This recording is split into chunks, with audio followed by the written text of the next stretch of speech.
Well, the garlic's all on the ground, and I planted them kind of wide so that I'd have room to put some onions in between them. So I've got a box of onion sets here that I've ordered. So we'll have garlic and onions growing here. And probably potatoes. You can see there's a potato right there that I unearthed. There's probably a bunch of them in the ground still. I'll just have potato weeds. As you can tell, I've got the onions in, and I've put down a layer of leaves that I mowed up. That'll help insulate the ground, keep them from freezing. It'll also help hold in moisture, keep down weeds, and put nutrients into the soil as they rot. But enough of this. Let's work on the sugar beets. So here's the sugar beets. I think I'm going to take the ones out of the buckets first. That dog's wearing a cone. Alright, we're just gonna have barking in the background for a little while. It's not like the cars were bad enough. With all the leaves off the trees, the sound really carries now.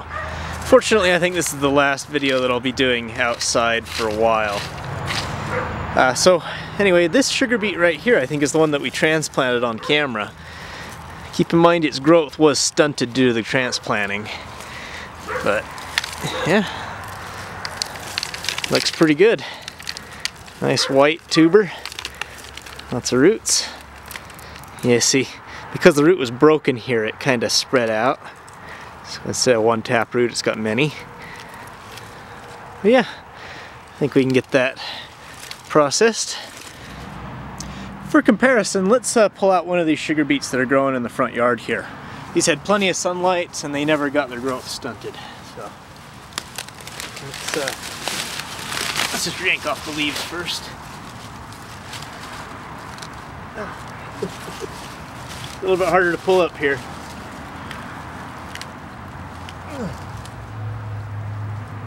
Oh, got it. Yeah, it's a little bigger. You see it's only got the one root. So here's the sugar beet that was grown in the hydroponic system. I washed off as much of the gravel and sand as I could. Just cut the leaves off here. Use those as silage for my bunnies.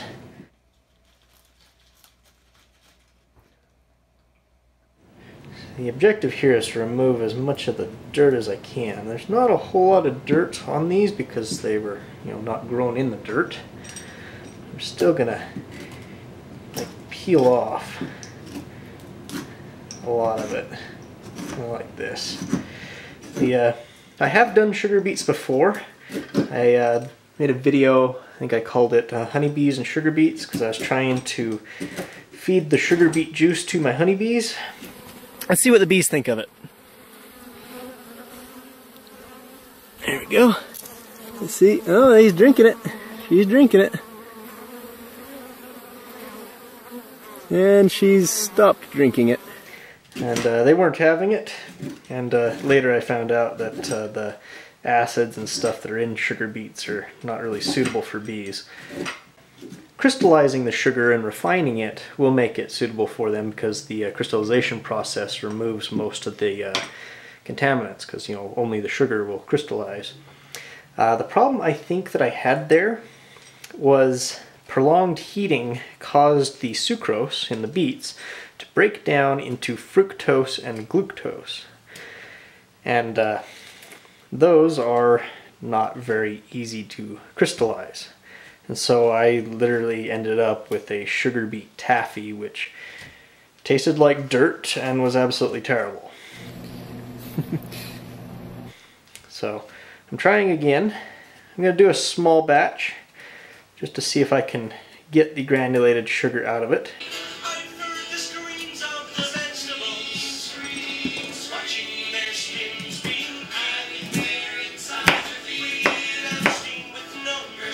So here's all the beets peeled and ready to go, and I actually forgot to weigh them, so let's do that now.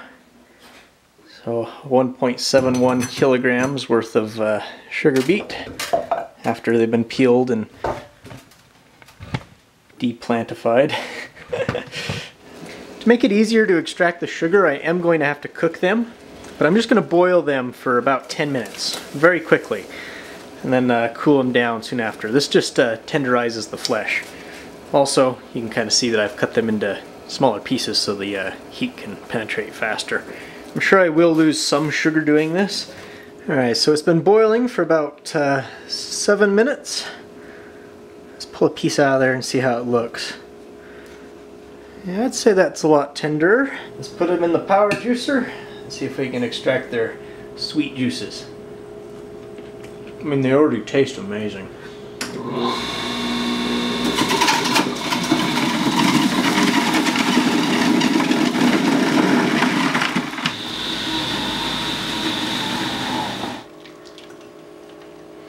Well, here's my juice. Looks like I got about a quart of it, and it's pretty sweet. Still got a little bit of pulp, even though I've strained it a few times. Here's most of the pulp. This stuff is still got a little bit of residual sugar in there, but I think I'm just going to end up eating it, because this stuff is actually pretty good. I think in industry they get more of the sugar out using a screw press and then use it as cattle feed. So now I'm going to sprinkle in just a little bit of ascorbic acid to keep it from oxidizing. That's one problem I had last time I did this, is the mixture oxidized and turned a nasty gray color. Looks like it's already starting. And I'm also going to add in just a bit of potassium metabisulfate. This is to keep yeasts and mold and bacteria from growing in there, so just a little bit. The reason for that will become apparent when you see the method that I'm using to extract the water. Okay, so a bit less than a quart. I am going to let this settle out, probably overnight, to get rid of as much of that pulp as possible. So this stuff is not settling out. I suspect the pulp is about the same density as the stuff and or very fine. So I've hydrated some montmorillonite clay, and we're gonna pour this in, give it a good mix. That way we can settle out all of those particulates. Now I thought about liming it and using the CO2 bubbling to drop out all the particles, but I think this will be a lot easier, at least on small scale like this. Alright, I think I've got something that is relatively clear. You can see, you can kind of see through it. I had to pour off the liquid once, so you got this here, and then I settled it out again. I got that, so I think we're just about ready to evaporate it down. Also off camera, I took a little bit of the juice and I put it into this metal lid here. You can see I weighed out the lid. Hey kitty. Weighed it with the juice boiled away, and I figured it was about 10% sugar by weight. So, since I'm no longer using this for my fish, I figured I may as well use this fish tank for the main body of the desiccator. But to do that, I need to clean it out. Here's the aquarium all cleaned out. As you can see, I'm putting in some of these trays here. And I'm stacking them on top of each other, and I'm adding some calcium chloride to each layer. Just a thin layer. This stuff is strongly hygroscopic and will absorb water from the air. To keep the layers separated so that the air can flow in between them, I'm just using some of these condiment cups here. I'm not really measuring out the calcium chloride. I'm just using excess because this stuff is pretty cheap and it's reusable. Okay, so on this last tray, I'm going to add my sugar water extracted from the beets. As you can see, I've capped it off with a panel of wood so the outside air can't get in. So hopefully this box will become very dry. So I just installed a light fixture right there. Got a 40-watt bulb. That'll keep things a little bit warm. I've also plumbed in some wire so that I can run this fan, which happens to sync up with the frame rate very nicely. So here we are about a day later, and I just poked at it, and that is now already evaporated down to a syrup. So what I'm going to do is I'm going to take a little bit of the granulated sugar bought from the store. I'm just going to put about a pinch of it. I'm just going to sprinkle it across the top, and I'm kind of rake it in. And this will be like the seed crystals to get the sugar to start crystallizing. Okay. So there's the crystals. You see it's a thick enough syrup that they don't just sink right into it. Now I'm just going to take this and kind of rake them in. Now we'll see what that does.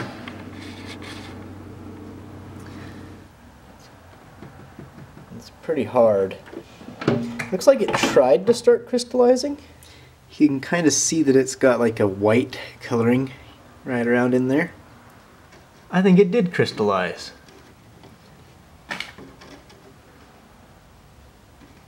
That looks like sugar crystals to me. I'm successful, actually. Alrighty then, so here's the plan. I'm going to take this sugary, syrupy stuff, and I'm going to put it over into the shot glass here. That way, the stuff that is not crystallized yet, right here, will have a chance to crystallize over the next little while. Basically, I'm going to mix it with all the crystals that are forming and disturb everything. Hopefully I can get the rest of this to crystallize. So here is my shot of sugary goop. I gotta get the sugar crystals separated from the molasses. I think the best way to do that is use a centrifugal screen.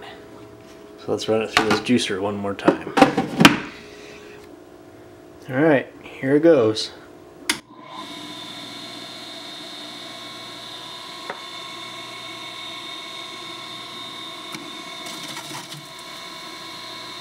That didn't sound good, did it? Let's try smaller amounts. Looks like it just throws it to the side. Well, hopefully it's working. Now let's see how much of a mess I made. Let's open this up. Okay, we might have something that worked. That looks like sugar to me. Okay, it looks like we wasted most of it, like it flipped out to the sides, but I do now have a sample of granulated sugar. It's still a little bit wet, so I might put it back into the dehydrator. But look at that. It actually worked. It's slightly off-white. I probably ought to recrystallize it, but I don't think I've got the patience. Let's see what the molasses ended up looking like. Basically just the creamy white stuff. Because basically what I've got is a bunch of sugar crystals that just weren't big enough to be caught by the screen. So my refined sugar, a little taste of this. A little bit beady, but it tastes just like granulated sugar. How about that? Let's try the molasses here.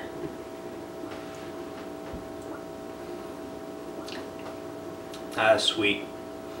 But it definitely has a stronger, beady, almost like a grassy flavor. You can definitely tell that the refined sugar has much less of those extra flavorings. As it should. I think I'm actually just going to spread these sugar crystals out on a pan here. I'm just going to put it in the oven for a few minutes to dry them out. And behold, granulated beet sugar. It's dry and free-flowing.